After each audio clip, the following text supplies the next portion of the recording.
बिस्मिल्लाहिर्रहमानिर्रहीम। अस्सलाम वालेकुम। मैं हूं फ़हीम अख्तर और आप मुझे देख रहे हैं यूट्यूब पर। नाज़रीन, इस वक्त मैं वज़ीर-ए-आज़म हाउस के बिल्कुल सामने मौजूद हूं, जहां पर आज सारा दिन सियासी सरगर्मियों से भरपूर दिन रहा। वज़ीर-ए-आज़म इमरान ख़ान से आज DGISI ने मुलाकात की और इसके अलावा वज़ीर-ए-आज़म इमरान ख़ान ने वफाकी काबीना का हंगामी इजलास भी बुलाया, एंकर्स के साथ मुलाकात की और सियासी कमेटी का भी इजलास बुलाया।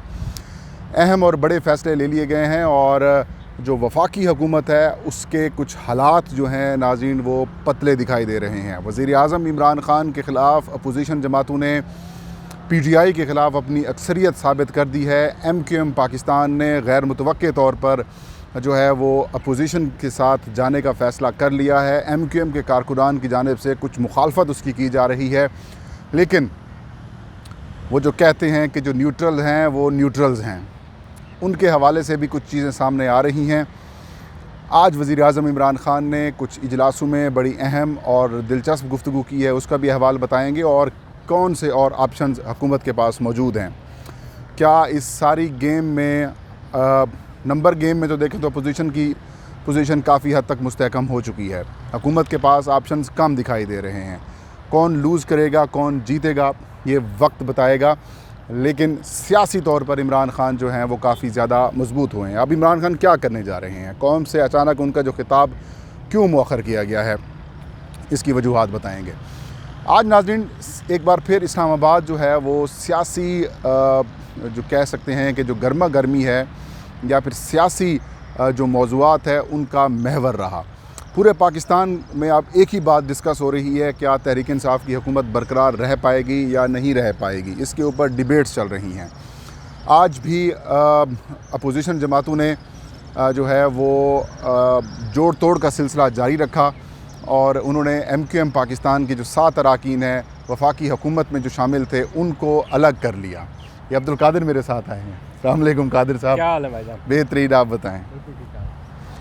तो कादिर साहब से भी हम तज्जिया लेंगे, लेकिन वज़ीर-ए-आज़म वो बड़े कह रहे हैं कि मैं बड़ा कॉन्फिडेंट हूँ। कादिर आप इधर छोटे लग रहे हैं। तुम बहुत बड़े लग रहे हो। वही ना, इधर आ जाओ। नहीं कोई बात नहीं, खैर है, उन सबको पता है, देखने वालों को क्या वही बड़ा है। आप माशाल्लाह उम्र में और कद में और हाइट में और हर तरह से माशाल्लाह हर तरह से अल्लाह ताला ने आपको सही सेहत तंदुरुस्ती दी हुई है।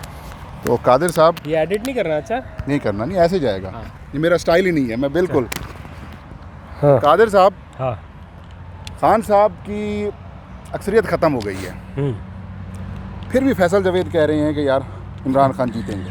कप्तान क्रीज पे खड़ा हुआ है, ठीक है, ओवर भी बाकी है, मैच भी बाकी है, आखिरी 5 ओवर चल रहे हैं, सारा कुछ है, बॉलें भी बाकी हैं, ओवर भी बाकी हैं, बस कप्तान के खिलाड़ी सारे आउट हो गए। कप्तान उस एंड पे खड़ा हुआ है अकेला, ठीक है। ठीक है, तो सूरत हाल कुछ ऐसी है। अच्छा, तो क्या वजह है कि जो है वो MQM उनके साथ जाके मिल गई है? पता नहीं, ये तो MQM से पूछना चाहिए। अगर तहरीक अदम एतमाद ना आती तो हुकूमत सबको अच्छी लगती थी, बहुत अच्छी थी, हुकूमत के इत्तेहादी थे, वजारतों के मज़े ले रहे थे, सारा कुछ था। अदम एतमाद आई तो बस हुकूमत बुरी हो गई, उनके तहफ़्फ़ुज़ात शुरू हो गए, उनका बस बारगेनिंग पोजीशन में चली गई। देखें, काफ लीग ने ज्वाइन कर लिया जब हुकूमत को, DAP ने अपोजिशन को ज्वाइन कर लिया, तो फिर काफ MQM की तो फिर वो एक वैल्यू बढ़ गई ना, वो बेहतरीन बारगेनिंग पोजीशन में आ गए। और इस पूरे तहरीक अदम एतमाद के खेल में मैं ये अक्सर सोचता हूँ कि अपोजिशन में रहते हुए सबसे ज़्यादा गेन मौलाना ने किया, तहरीक अदम एतमाद के चैप्टर में सबसे ज़्यादा गेन MQM ने किया। बिल्कुल सही बात है। चौधरी परवेज़ इलाही के हाथ में फिर कुछ नहीं आ रहा। परवेज़ इलाही साहब अब शायद ये सोच रहे हों कि उनसे गलती हुई है। हाँ? लेकिन वो भी कुछ ना कुछ इस टाइम भाग दौड़ कर रहे हैं, लेकिन इट्स टू लेट।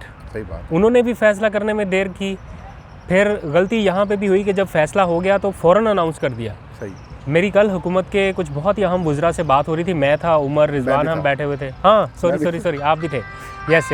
तो वो उन्होंने बड़ा क्लियर बताई ये बात कि ट्वीट ना होता तो रोला ना होता, ट्वीट ना होता तो रोला ना होता। खत्म कर दी। अच्छा, एक भी नहीं हुआ, 2 हुए, 2 फारूक साहब, फिर फैसल जवेद ने सबने ट्वीट भी कर दिया, विपर्स दे दिए। जो हुकूमत का असल तर्जुमान था उसकी तरफ से कुछ भी नहीं था, वो खामोश था। बाकियों ने ट्वीट भी कर दिए, तज्जिए भी कर दिए, उधर से चौधरी बरादरान ने भी प्रेस रिलीज जारी कर दी।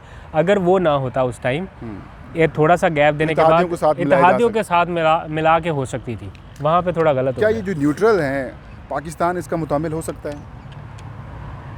अगर तो लॉन्ग रन में हो जाए तो अगर आइन और कानून में उनका न्यूट्रल रहना लिखा हुआ है तो फिर उनको होना चाहिए। नहीं, जब मुल्क के खिलाफ साजिश की जा रही हो, जब इस तरीके से मैं यही पाकिस्तान कह रहे हैं कि धमकियां दी जा रही हैं, मैं वही उसी तरफ आ रहा हूँ। इस मौके के ऊपर क्या न्यूट्रल बनना, सियासी मामलात के एतबार से उनकी न्यूट्रलिटी हर हाल में होनी चाहिए। अगर वो आइन और कानून को फॉलो कर रहे हैं तो इसमें किसी को कोई तकलीफ नहीं होनी चाहिए। सही।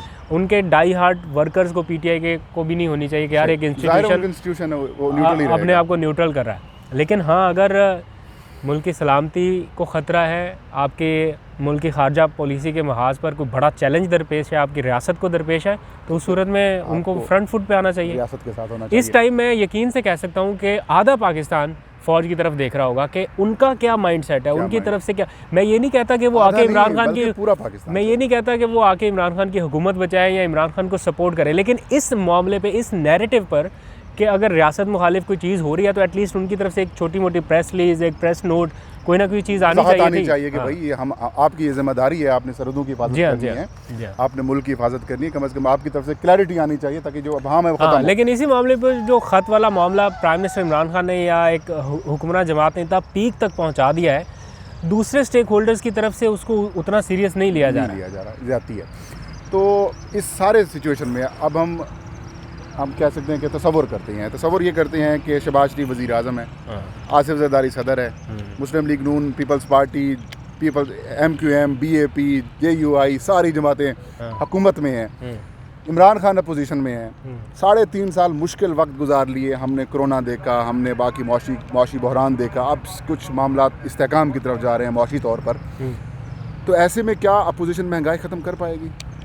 बहुत बड़ा चैलेंज होगा। आपने इतनी ज़्यादा तकरीरें देख ली अपोजिशन की, किसी एक तकरीर में अपोजिशन ने कोई फार्मूला बताया कि वो कैसे महंगाई ख़त्म करेंगे? उल्टा कह रहे हैं पेट्रोल डीजल क्यों सस्ता किया है। हाँ, तो ये दूर के ढोल सुहाने हैं, जब आएंगे इक़्तिदार में तब पता चलेगा। अभी मैं इस बात पर बड़ा मुत्तफ़िक़ हूँ, कायल हूँ कि इमरान खान की हुकूमत में मुआशी गलतियाँ हुई हैं, उनका खुमियाजा हुकूमत को भी भुगतना पड़ा, आवाम को भी भुगतना पड़ा, लेकिन एट दिस स्टेज मामला बहुत बेहतरी की तरफ आ रहे थे, स्टेबिलिटी की तरफ आ रहे थे।